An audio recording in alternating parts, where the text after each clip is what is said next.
Hello guys, magandang araw. Magluluto tayo ngayon ng black pepper chicken.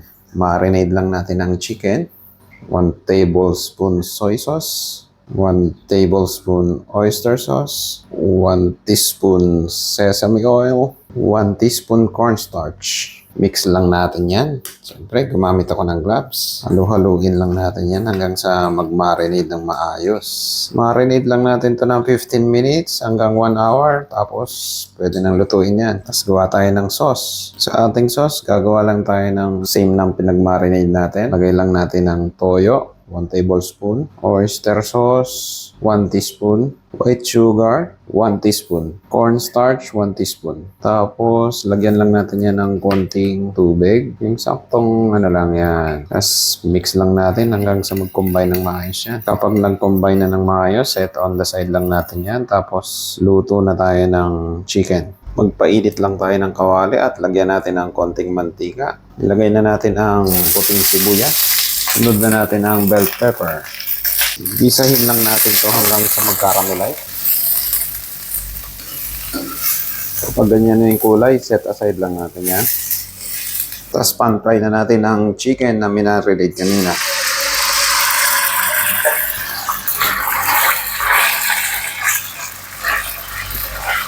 Make sure lang hindi siya magkakadikit-dikit para maganda yung pagkakaprito nyo mga. Haluin lang natin dahan-dahan. Yan.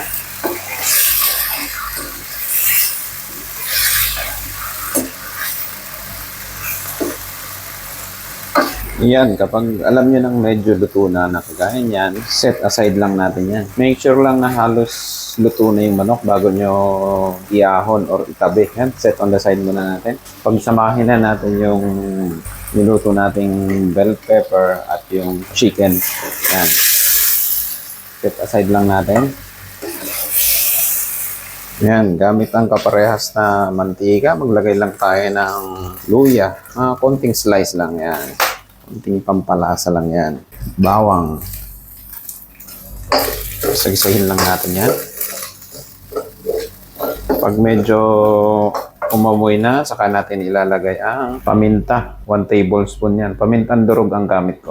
Kaya tinawag siyang black pepper chicken. Dahil dyan, siyempre, dadamihan natin ng black pepper. Ayan, oh. Baga, gigisahin lang natin siya.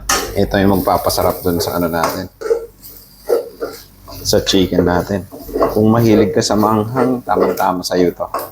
Pero kung hindi, pwede pa rin. Try nyo lang. Baka kayang-kaya nyo. Tapos lagay na natin yung niluto natin kanina. Okay na yan. Ilagay na rin natin yung sauce na ginawa natin. Ayan, oh. Tapos lagyan natin ng spring onion. At halu-haluin lang natin yan. Tignan nyo naman. Diba? Halos malapit ng maluto to. Masarap din tong recipe na to guys sa baka. Ayan o. Diba? Kitang-kita yung pepper. Kung naaamoy nyo lang guys, bango ng paminta. Pwede pa kayo maglagay ng konting tubig dito kung gusto nyo ng may sauce. Pero ako, mas maganda itong ganitong itsura. Para kang kumain sa Chinese restaurant na ito. Perfect na perfect. Yan na. Kita nyo naman. Diba? Looking good, diba? Mukhang masarap, diba? Yan, titikman natin syempre. Oh, tsura pa lang. Ayan na. Ito na ang inaantay ng lahat. Ang tikiman time. Ayan, oh. Kita mo naman. Ayan. Ayan. Focus ko. Ayan. Kung mahilig ka sa paminta, sa savory food, sigurado para sa'yo to.